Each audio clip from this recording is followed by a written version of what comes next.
Welcome to my daily review. Today is Wednesday, February 12th, and you can see that the Nasdaq had a ho-hum day, just up 6 points or 0.03% on 3% above the 50-day average volume, closed at 19,649. We'll call it 650 rounded up. But if it was anything but a ho-hum day as the CPI data came in a little hot, inflation was a little hot, and there was a knee-jerk reaction in the futures market, and the Nasdaq opened way lower, as you can see here, gap down, and it's kind of like the opposite of these gap ups where you get the fade. This is a gap down, and then you get buyers coming in. The low is there at 19,415 and closes 649, so that's 140 240 point jump, excuse me.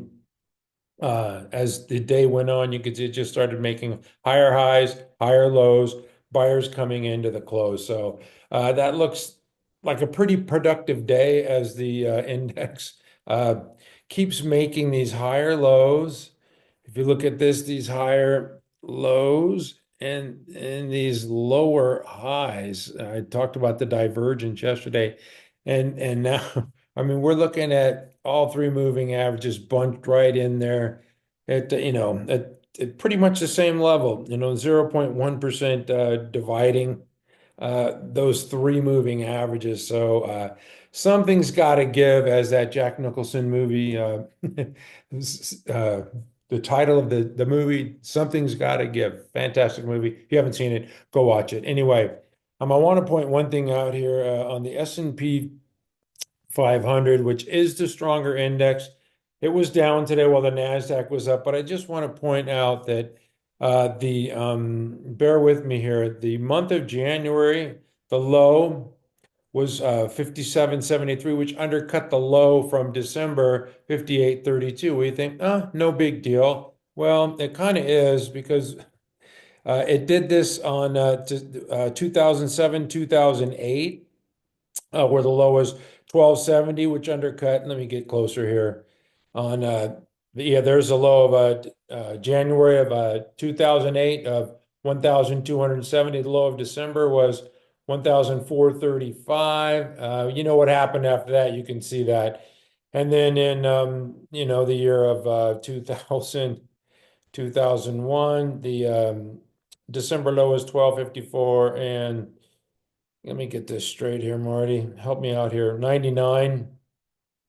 The low was 1,387, and the low in January was 1,350. Let me zoom in there. You can see that a little better here.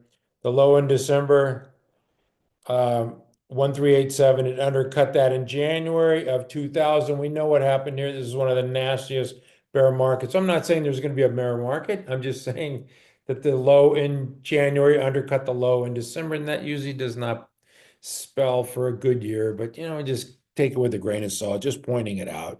Anyway, I'm going to move on because I got a lot to get to. And I'm trying to keep these videos a little shorter, and it's hard because we have a lot of these earnings going on. And I always point out the earnings strength, the gap's higher, but I also want to point out that the risk involved with these earnings.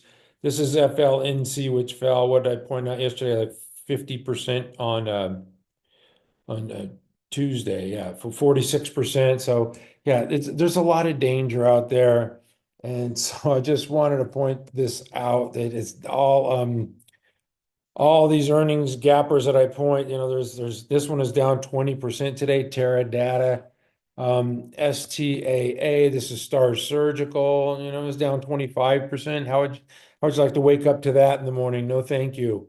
Wow, ACLS was down early, came back, but it was down yesterday, yeah, 12%. So, you're going to get hurt in a lot of these stocks. OS, it was down 20% today. I'm just pointing out here, LYFT, they didn't have a great report. I don't know how it ended up. 8%. Zillow, housing market not good, down 9%. I'm just pointing out that even though this is a nice cup with handle, it looks like it's going to rip. And what happens, it's very treacherous out there. Earnings is a huge risk event these days. And I show you the positive side because I only want to keep it positive and look at positive things and look at strength. But I also got to show the flip side. There's a lot of people getting hurt out there.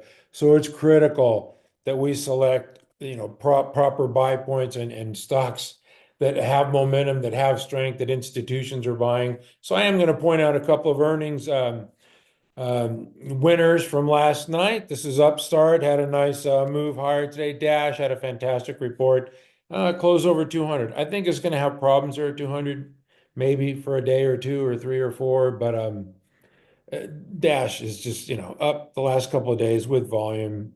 I just like looking at the weekly chart. Yeah, I think this one breaking out and it's just trading higher. You can see that earnings line, and that's what eventually is going to move these stocks to that earnings line. Earnings going north, the stock goes north over time. I'm not talking about day trading or swing trading. I'm talking about over time. Freshworks, this one reported nice report. 75% earnings growth. Thank you very much. But it just pulled back to its 50 today. I would say that would be one to watch. In the next couple of sessions, it really sold off hard. It pulled low in the morning and then rallied back up. So there were some buyers there. In Freshworks, a couple other ones that I wanted to get to. CFLT, this is one I posted at MC Stock Charts. As it goes through that pivot there, it's been a whole year that it's been consolidating in this base, and it goes through that pivot at 35 with volume. That's a buy. You don't have to wait for the next day to say, oh, wow, it's going through its pivot. Buy it as it trades through its pivot. I don't care if it's in the first minute of the day or the last minute of the day or any time during the session. That's a buy. And you could see the RS line going through the moving averages, which is another indication of strength. And for me, that is a buy. But I'm not going to put it on the list because right now it's extended, right? It's at 20% above its 10, so tough to buy there. All right.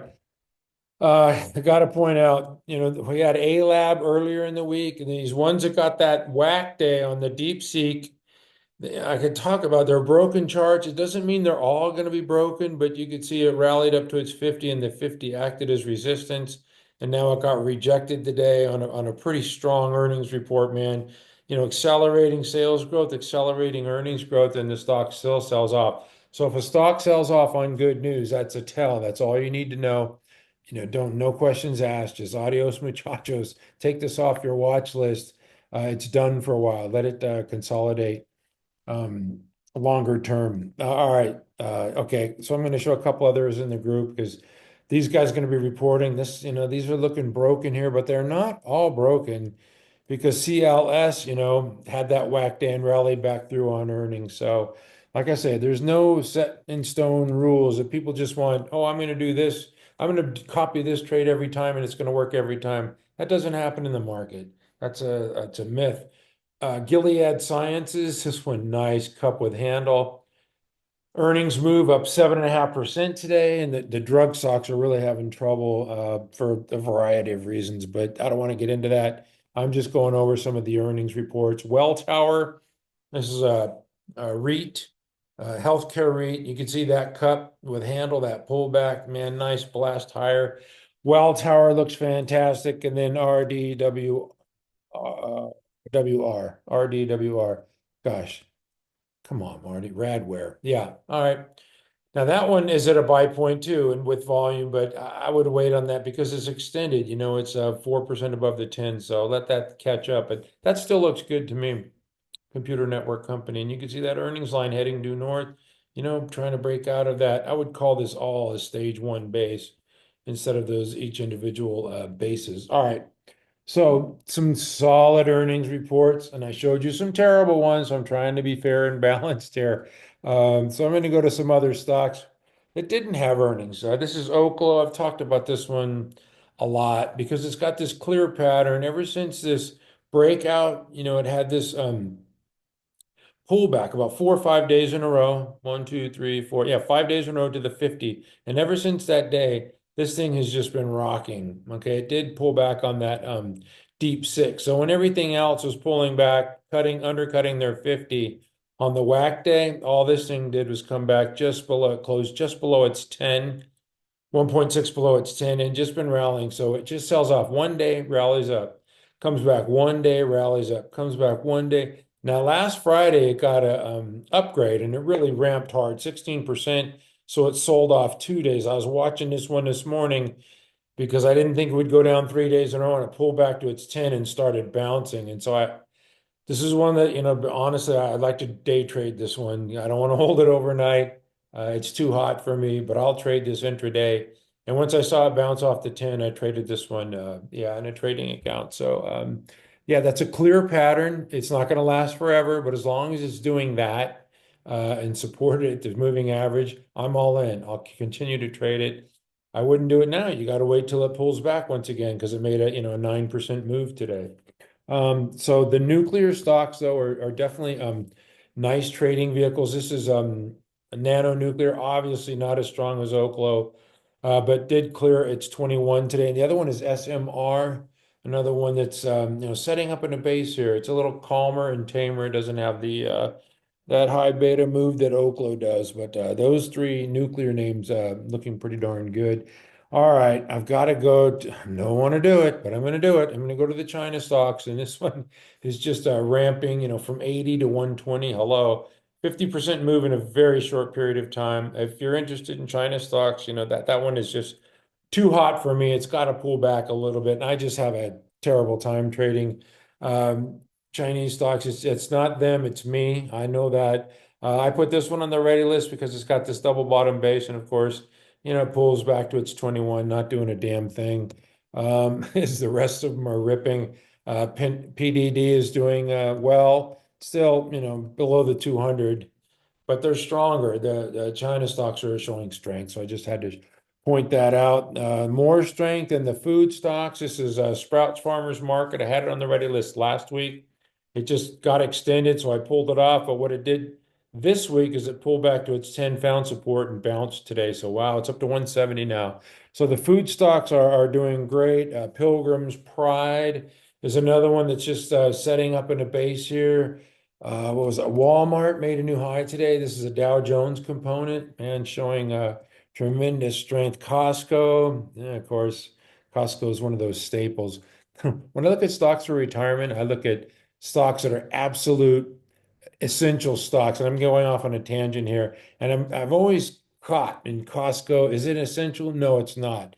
It can be replaced. But my waste management, if they don't pick up my garbage, this to me is an essential stock. And out of the Mag 7 stocks, I would say, according to my credit card and how many packages I get at the door, Amazon's got to be an essential over Google or Meta. That's just me, or Nvidia. I think Apple and Amazon are the two most essential of those. Anyway, I just got off on a tangent there. Sorry about that. I've got to go to the software names. This is Spotify.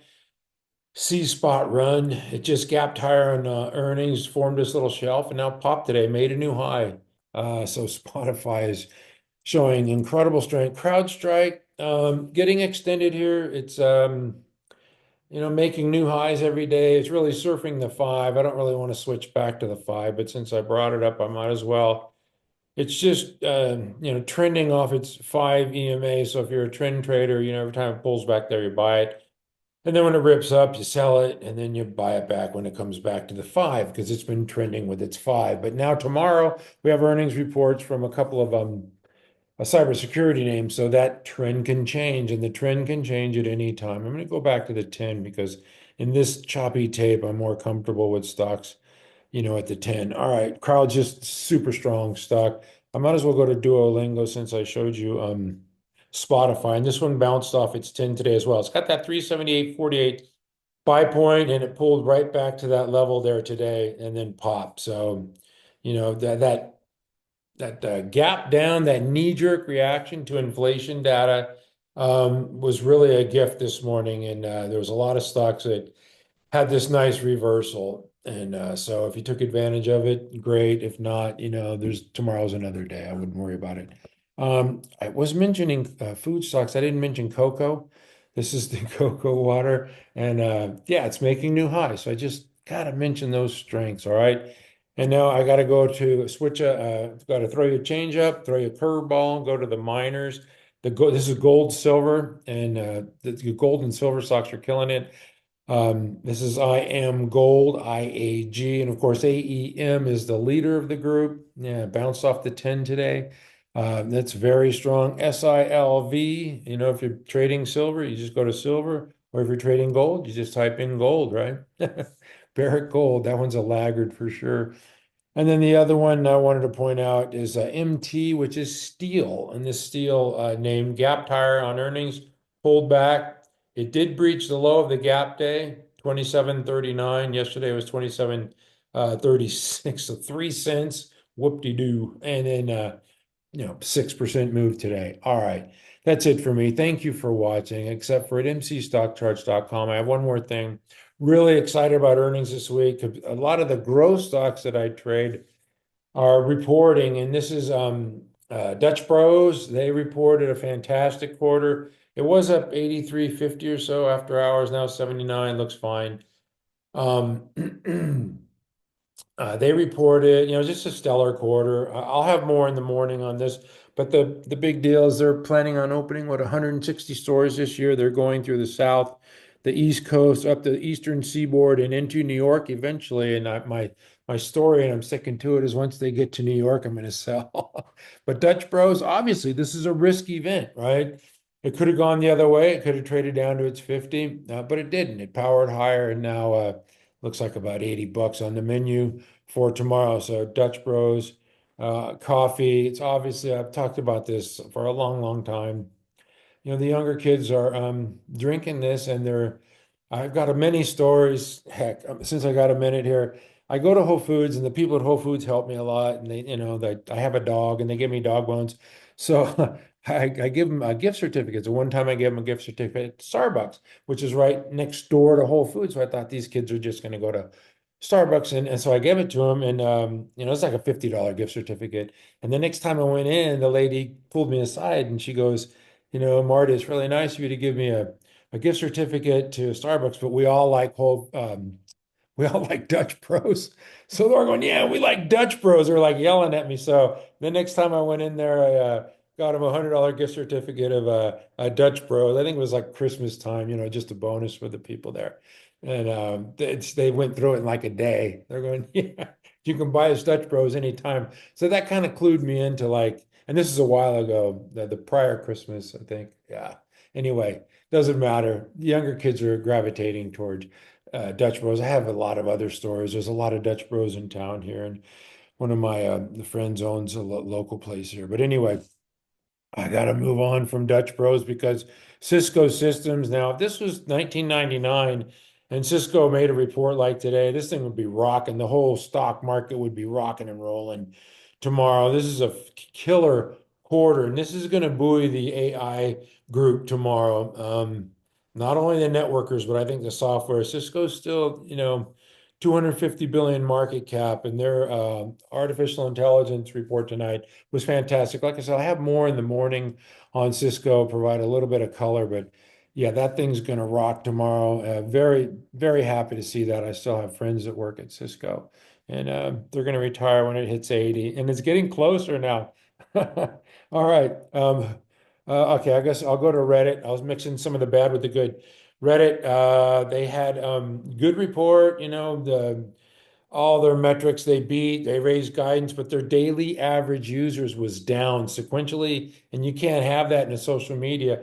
They should have been adding daily average users and not decreasing. It was a pretty minor decrease, but still, you can't have any decrease with the growing social media platform. So it's getting a haircut tomorrow. Looks like about 20%.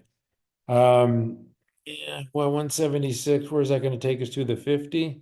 Yeah, sure looks like it. We'll see if it bounce off the 50 tomorrow. The report overall wasn't bad. It's just they were losing, they weren't adding as many users as expected. All right, so not good for that one. But App Lovin knocked the cover off the ball. Grand Slam. Wow, 486 now.